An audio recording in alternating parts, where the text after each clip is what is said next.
Salut à tous, aujourd'hui c'est l'épisode découverte. Agin, après s'être bouffé un camion en pleine face... pardon, mauvais extrait. On recommence. Après s'être bouffé un camion en pleine face, Keinagai découvre qu'il est un Agin, un immortel. Mon nom, Duncan MacLeod. On l'appelle Highlander.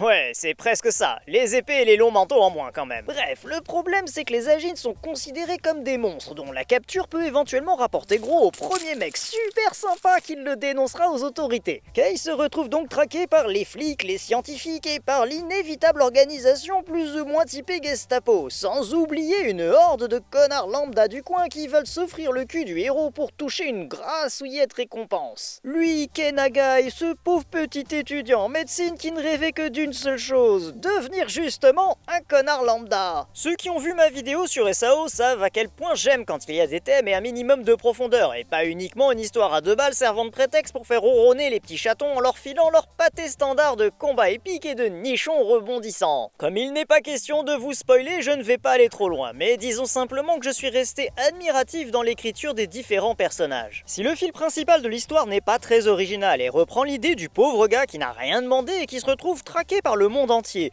le pauvre gars en question est toujours présenté de manière à ce qu'un doute subsiste sur sa moralité qui semble tantôt être celle d'un sociopathe ou d'un type plus ou moins sympa. Quand je dis que j'ai été impressionné par l'écriture, c'est que malgré cette façon de garder dans l'ombre la véritable couleur de la morale de Keinagai, l'auteur va réussir à se la jouer Matrix en esquivant tous les clichés du héros qui découvre son pouvoir. On ne va pas passer une saison entière à le voir pleurnicher sur son sort, et malgré son côté un poil sociopathe, il ne sera jamais complètement détestable ou agaçant à mes yeux, contrairement à d'autres héros. En tout cas, pour moi, l'auteur réussit le tour de force de ne jamais lui faire franchir le point de non-retour, du côté obscur de la force, ce qui relève d'un périlleux exercice d'équilibriste. On sent bien qu'il est dans une sorte de zone grisâtre où il se cherche encore. Du coup, il y a un potentiel d'évolution qui, somme toute, présage des développements très intéressants pour le futur. Et encore, ce choix reste suspendu à la découverte de son passé et de ses interrogations profondes sur son humanité elle-même, avant que l'histoire ne finisse par carrément remettre en doute ce qui définit l'humanité tout court. Encore des questions existentielles, me direz-vous. Ah, mais c'est chiant!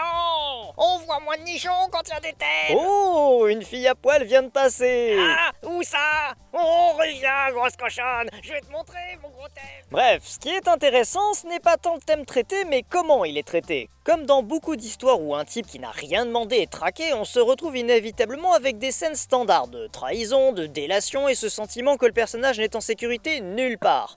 Mais si chacune de ces étapes est effectivement utilisée dans Agin à un moment ou un autre, elles servent essentiellement à illustrer ce qui semble être le point de vue de l'auteur, l'exploration de ce qui définit un être humain, que ce soit au sens strictement biologique et surtout philosophique, quand les scientifiques passent presque pour des monstres ou que les Agin passent presque pour de pauvres créatures maltraitées. Vous avez remarqué comment j'ai lourdement insisté sur le presque ?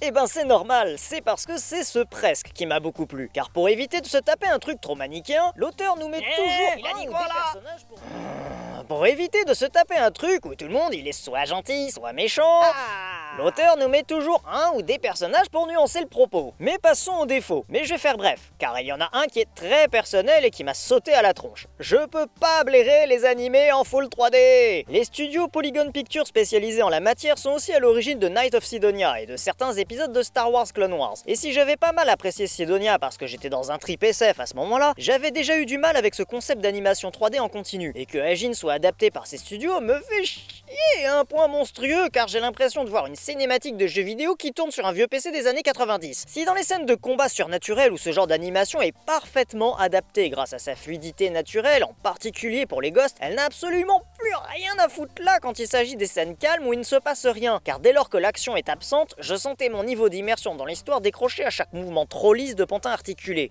Mais putain, merde, coupez la poire en deux, gardez une animation traditionnelle et faites de la 3D quand c'est utile.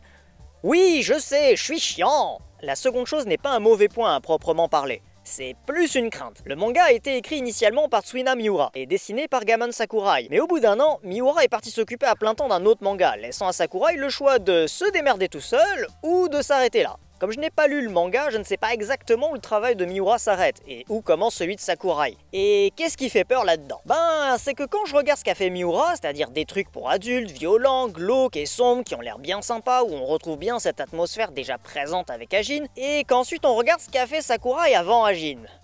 C'est-à-dire du hentai.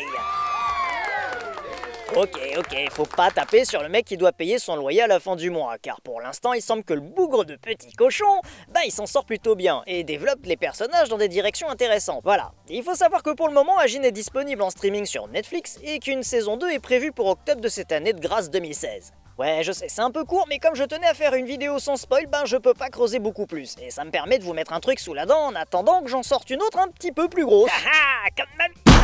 Mais je sais. Comme sur un milliard d'autres chaînes, partagez, likez, commentez. De toute façon, mon chat s'est barré avec ma femme et mes gosses appellent le facteur papa. Alors au point où j'en suis, je vais faire d'autres vidéos.